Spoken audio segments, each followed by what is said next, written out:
আসসালামু আলাইকুম। আপডেট বাংলা সংবাদে আপনাকে স্বাগত। শুরুতেই শিরোনাম, পরে বিস্তারিত। অন্তর্বর্তী সরকারের প্রতি বিএনপির আহ্বান। এদিকে শব্দ হাসিনার বাংলাদেশে অশান্তির দায় ঝেড়ে ফেলতে ভারতকে বিশেষ বার্তা ইউনূসের। এছাড়া আমাকে ও আমার বোনকে খুনের ছক কষেছিলেন ইউনূস, বিস্ফোরক অভিযোগ শেখ হাসিনার।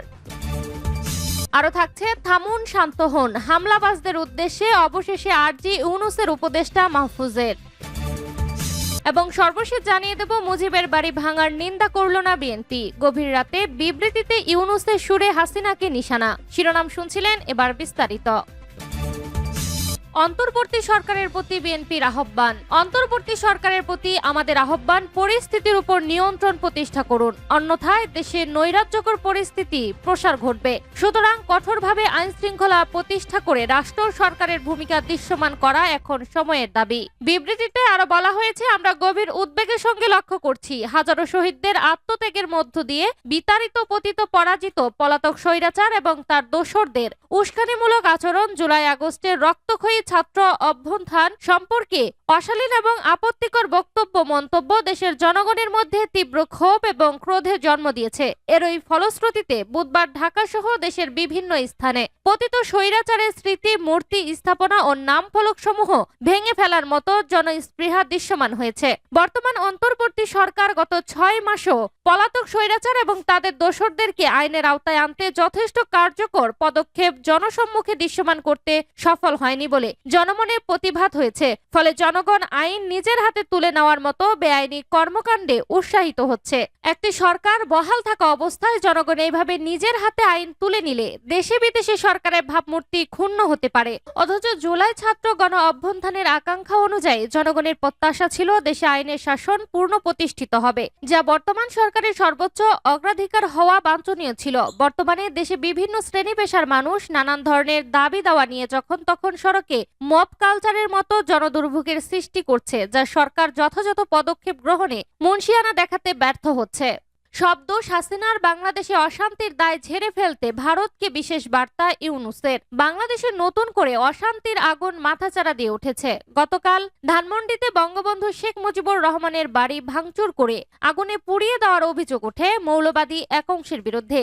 এদিকে এই ঘটনায় কোথায় যথাযোগ্য পদক্ষেপ নেওয়া হবে তার বদলে বাংলাদেশের প্রাক্তন প্রধানমন্ত্রী শেখ হাসিনার ঘাড়ে দোষ চাপালো ও দেশের অন্তর্বর্তীকালীন সরকার। ভারতে বসে যাতে হাসিনা কোনো মিথ্যে বা মন গড়া মন্তব্য না করতে পারে তার জন্য দিল্লিকে প্রতিবাদ পত্র দিল বাংলাদেশের তদারকি সরকার। বুধবার রাতে হাসিনার ভাষণের পরেই ফের উত্থান পরিস্থিতি তৈরি হয় বাংলাদেশের। এদিন ইউনূসের নেতৃত্বাধীন তদারকি সরকারের বিরুদ্ধে দেশবাসীকে একজোটে হওয়ার আহ্বান জানান হাসিনা।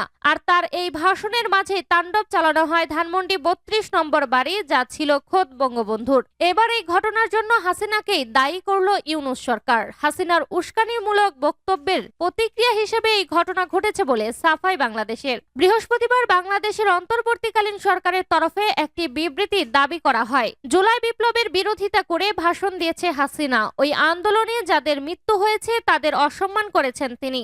আজগবি গল্প ফেঁদেছে এবং আগের মতো হুমকি সুরে কথা বলেছেন। এর জেরেই এই ঘটনা ঘটেছে বাংলাদেশে, দাবি ইউনূস সরকারের। অন্তর্বর্তীকালীন সরকারের সাফাই, গত বছর হাসিনা সরকারের পতনের পর থেকে অক্ষত ছিল ধানমন্ডি 32 নম্বর বাড়ি। কিন্তু বুধবার রাতে বাংলাদেশের প্রাক্তন প্রধানমন্ত্রী উস্কানিমূলক ভাষণের পরে বঙ্গবন্ধুর বাড়িতে হামলা চালানো হয়েছে বলে দাবি। ভবিষ্যতে এমন মন্তব্য থেকে হাসিনাকে বিরত রাখতে ভারতকে প্রতিবাদপত্র পাঠানো হয়েছে।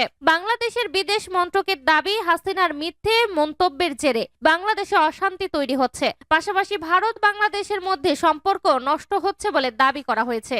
আমাকে ও আমার বোনকে খুনের ছক কষেছিলেন ইউনূস, বিস্ফোরক অভিযোগ এখন হাসিনার। শেখ হাসিনা মোহাম্মদ ইউনূসের উপর হত্যার ষড়যন্ত্রের গুরুতর অভিযোগ এনেছে। ফেসবুক লাইভের মাধ্যমে তিনি বলেছেন যে তার বিরুদ্ধে চলমান আন্দোলন তার প্রাণ নেওয়ার ষড়যন্ত্র।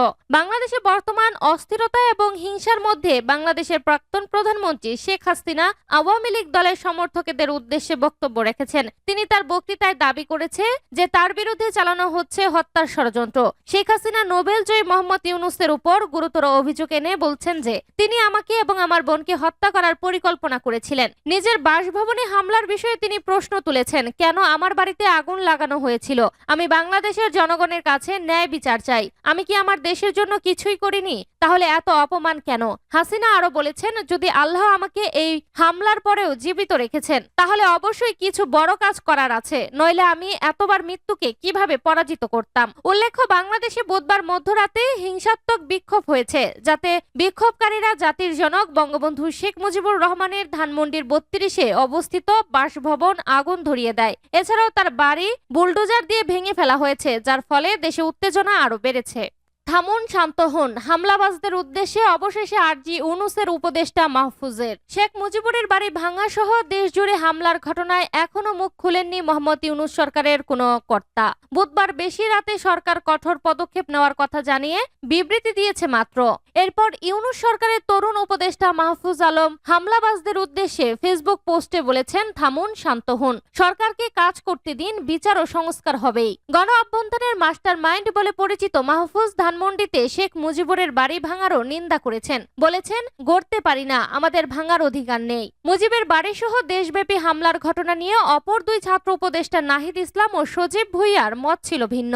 তারা ঘুরিয়ে হামলার পক্ষে সওয়াল করেন। বৃহস্পতিবার গভীর রাতে মাহফুজ লিখেছেন, আমি জানি এই উত্তপ্ত মৌসুমে কেউ থামতে বলবে না আপনাদের, কিন্তু আপনারা গালি দিলেও বলবো থামুন। ইউনূসের এই উপদেষ্টা কোনো মন্ত্রকের দায়িত্বে নেই, তিনি প্রধান উপদেষ্টার বিশেষ সহায়কের দায়িত্ব পালন করছেন। স্বভাবতই মাহফুজ ইউনূসের কথাই বলেছেন কিনা তা নিয়ে জল্পনা আছে। তিনি লিখেছেন, জনগণ এবার রাজনৈতিকভাবে শিক্ষিত হবার সুযোগ পেয়েছে, এখন গঠনমূলক রাজনীতির সময়, উত্তম বিকল্প দেখানোর সময়। প্রতিরোধের প্রয়োজনে দরকার নিজেদেরকে প্রশিক্ষিত, প্রাপ্ত ও স্থির করে তোলা। এটা দীর্ঘমেয়াদী লড়াই, প্রস্তুতি নিন, হঠকারিতা করবেন না, অভ্যন্তরের ফসল নষ্ট করবেন না। শত্রুরা আপনাদের যেভাবে দেখতে ও দেখাতে চায় সেই পথে না যাওয়াই এদেশের জন্য ভালো। মাহফুজ আলম আরো লিখেছেন, হাসিনার দিয়ে যাওয়া ট্রমা যেন আপনাদের উপর ছাপা না ফেলে।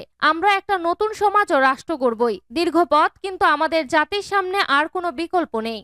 মুজিবের বাড়ি ভাঙার নিন্দা করল না বিএনপি, গভীর রাতে বিবৃতি ইউনূসের সুরে হাসিনাকে নিশানা। শেখ মুজিবুর রহমানের স্মৃতি বিজড়িত বাড়ি ভাঙার ঘটনার নিন্দা করল না বিএনপি। শুধু ধানমন্ডির ওই বাড়িটিই নয়, বুধ ও বৃহস্পতিবার 2 দিন ধরে সারা বাংলাদেশ জুড়ে চলেছে মুজিবের স্মৃতি মুছে ফেলার অভিযান। সেই সঙ্গে চলে শেখ হাসিনা সহ আওয়ামী লীগ নেতাদের বাড়ি, অফিসে হামলা। আওয়ামী লীগ সূত্রে দাবি করা হয়েছে, দলের প্রাথমিক সারির জনা 30 নেতার বাড়িতে হামলা, অগ্নিসংযোগ, ভাঙচুর হয়েছে। বাদ যায়নি দেশের সাবেক রাষ্ট্রপতি আব্দুল হামিদের বাড়িও। 2 দিন ধরে চলা হামলাবাজের ঘটনা নিয়ে বিএনপি টু শব্দও করেনি। অবাক করার বিষয় হলো, তাণ্ডব নিয়ে দেশের অন্যতম দলটি বিবৃতি দিয়েছে ভোর রাতে। দলের প্রবীণ নেতা রুহুল কবির রিজভী স্বাক্ষরিত বিবৃতিতে বিএনপি বলেছে, পতিত পরাজিত পলাতক স্বৈরাচার আওয়ামী লীগ ও তাদের দোসররা জুলাই আগস্টের গণ অভ্যুত্থানের সম্পর্কে অশালীন এবং আপত্তিকর মন্তব্য দিচ্ছে বলেই দেশের জনগণের মধ্যে তীব্র ক্ষোভ এবং ক্রোধের জন্ম নিয়েছে। প্রসঙ্গত, মুজিবের বাড়ি সহ বাংলাদেশে আওয়ামী লীগের নেতাকর্মীদের উপর হামলার ঘটনায় ইউনূস সরকারও সাবেক শাসক দলকেই কাঠগড়ায় তুলেছে। সরকার বিশেষভাবে দায়ী করছে শেখ হাসিনাকে। বিএনপি কার্যত সরকারের সঙ্গে সুর মিলিয়েছে। হাসিনার নাম না নিয়ে বিএনপির বক্তব্য, স্বৈরাচারের উস্কানিমূলক বক্তব্যের ফলশ্রুতিতে বুধবার ঢাকা সহ দেশের বিভিন্ন স্থানে পতিত স্বৈরাচারের স্মৃতি মূর্তি স্থাপনা ও নাম ফলক সমূহ ভেঙে ফেলার মতো জনস্পৃহা দৃশ্যমান হয়েছে। বিএনপি বলছে, গণ অভ্যুত্থানে নিহত পরিবারগুলোকে রাষ্ট্রীয় সহযোগিতা করা, আহতদের যথাযথ চিকিৎসা ও পুনর্বাসন, পলাতক স্বৈরাচার এবং তার দোসরদের বিচার নিশ্চিত করা, সেই সঙ্গে তাদের উস্কানিমূলক তৎপরতা রোধ করাটা সরকারের অগ্রাধিকার হওয়ার কথা। কিন্তু এইসব বিষয়ে সরকারের দৃশ্যমান এবং উল্লেখযোগ্য কোনো অগ্রগতি নেই।